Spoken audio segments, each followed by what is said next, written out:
Hi welcome to my vlog. अभी भी बोलते हुए बहुत अजीब लग रहा है क्योंकि आदत नहीं है, but it's okay, we'll get use to it. So I wanted to talk about postpartum hair and skin and also pregnancy hair and skin क्योंकि बहुत लोगों का मैसेजेस आता है इंस्टाग्राम पे एंड दे आस्क अबाउट कि मतलब they don't ask for advice, लेकिन वो बस जानना चाहते हैं मेरा experience so that they can relate. So आज का दिन बहुत ही ज़्यादा लेज़ी था. अभी ऑलमोस्ट शाम हो गया है and I have showered right now. Always wrap your hair in a cotton cloth. So this is my hair post shower and skin. अभी मैंने स्किन पे कुछ भी नहीं लगाया है. बहुत लोग बोलते हैं ना फोटोज़ में देख के कि प्रेगनेंसी के बाद इवन इन प्रेगनेंसी की स्किन तुम्हारी बहुत अच्छी हो गई थी, बाल बहुत अच्छा हो गया. And yes I do agree. Postpartum का तो नहीं पता, but I loved my pregnancy skin. अभी भी अच्छा है, but if I come closer you can see थोड़ा सा ड्राइनेस है विच इज़ फाइन. एंड बाल का तो पूछो ही मत. बाल तो प्रेगनेंसी में तो एक स्ट्रैंड भी नहीं गिरता था, लाइक नेवर एवर. मेरे हस्बैंड के बाल इधर उधर तकिए पे मिल जाते थे, लेकिन मेरा तो कभी एक भी बाल गलती से नहीं दिखता था. मैं ना बहुत डर रही थी कि पता नहीं पोस्टपार्टम में क्या होगा, क्योंकि पोस्टपार्टम हेयर फॉल होता है, बहुत लोगों से सुना. तो अभी 3rd मंथ तक आते आते आई वॉज़ वेरी स्कैर्ड. 2-3 लोगों से बात किया who are in the same phase with me, तो वो लोग बोल रहे थे कि हाँ मेरे बाल झड़ रहे हैं, ये हो रहा है वो हो रहा है. सो आई वॉज मेंटली प्रिपेयर्ड कि ओके मेरे भी बाल झड़ेंगे. लेकिन 3rd मंथ में क्या हुआ ना, बाल वैसे नहीं झड़े. लाइक आई हैव सीन लोगों के इतने इतने बाल गिरते थे, मेरे उतने बाल नहीं गिरे. बट व्हाट हैपेंड कि जैसे पहले प्रेगनेंसी के पहले जो हेयर फॉल होता था which is normal 50 to 100 strands day, वैसे शुरू हो गया. तो yes I do see little bit hair in the shower but not that much and I'm so thankful. I'll just show you my hair. सूखने के बाद ना मेरे बाल जब अभी सूखेंगे ना तो और वॉल्यूम आ जाएगा. एंड बालों के लिए मैंने कुछ नहीं यूज़ किया, कुछ भी नहीं. Throughout pregnancy, after delivery, nothing. I only used anti dandruff shampoo Bare Anatomy का एंड मोरक्कन का कोकोनट ऑयल, ये वाला. ये virgin wood pressed virgin coconut oil है इंडिक विजडम का. तो ये मैंने यूज़ किया है एंड इससे ना मैं अपने बेबी के भी मसाज करवाती हूँ, तो ये बहुत अच्छा है. स्किन पे भी मैं कुछ नहीं लगाती, सिर्फ यही लगाती हूँ ऑयल. इस डब्बे में करके रखा है, इससे बेबी का मसाज भी हो जाता है एंड मैं इसको फेस पे भी लगा लेती हूँ. डॉक्टर्स भी अब बच्चों के लिए ना मस्टर्ड ऑयल या और भी जो अलग तरीके के ऑयल होते हैं, mustard oil and castor oil तो बिल्कुल ही मना करते हैं. दे ओनली टेल कि वर्जिन कोकोनट ऑयल यूज़ करें बेबीज़ के लिए. And for your skin also you should use this oil.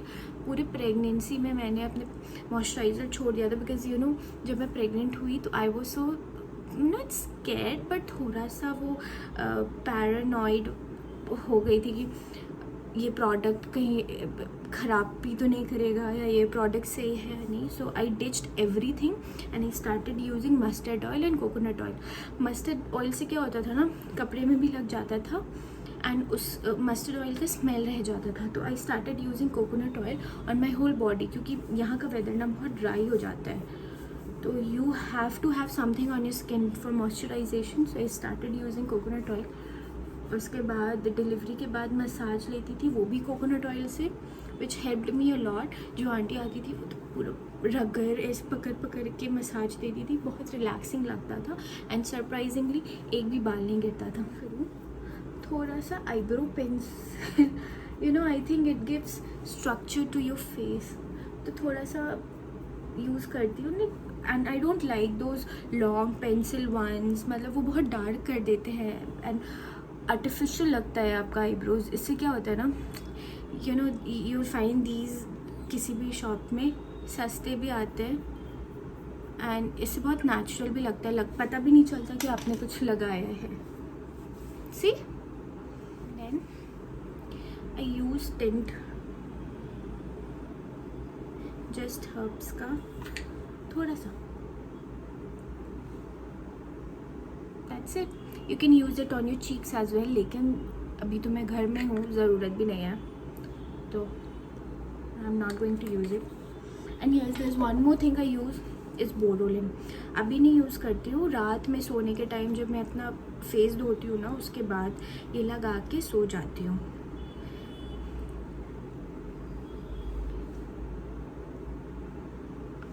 Done.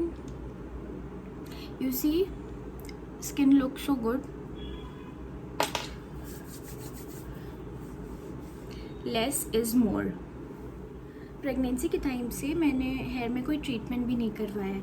नहीं तो 6 से 8 महीने होते होते बोटॉक्स या केराटिन ट्रीटमेंट ये सब मैं करवा लेती थी. But you know, because of the chemicals you can not do all those procedures.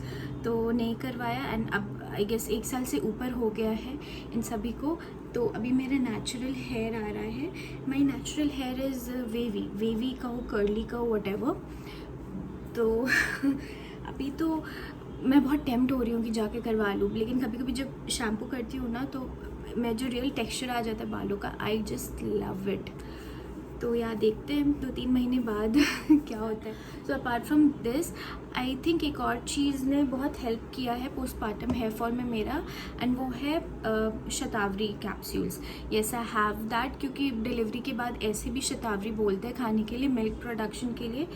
But उसके साथ साथ क्या होता है ना, प्रेगनेंसी के टाइम में आपके बॉडी का एस्ट्रोजन लेवल बहुत हाई होता है, तो इसलिए आपका हेयर फॉल नहीं होता है. लेकिन जैसी डिलीवरी हो जाता है, स्पेसिफिकली आफ्टर 3-4 मंथ्स, आपके बाल गिरने लगते हैं क्योंकि एस्ट्रोजन लेवल कम हो जाता है. और शतावरी में नेचुरल एस्ट्रोजन होता है, जिनके कारण आपके बॉडी का एस्ट्रोजन लेवल उतना नहीं गिर पाता अगर आप उसको कंज्यूम करते हो तो. This is my theory. So I think shatavari has also helped me in my postpartum hair fall. अभी 5 महीने हो गए, so I think it is safe to say that I am untouched by postpartum hair fall. Anyway, so I am ready. अब बाल सूखने का wait करते हैं. It will take around 1 hour. चलो, I have to go, my baby is also up. मिलते हैं next vlog में. बाय.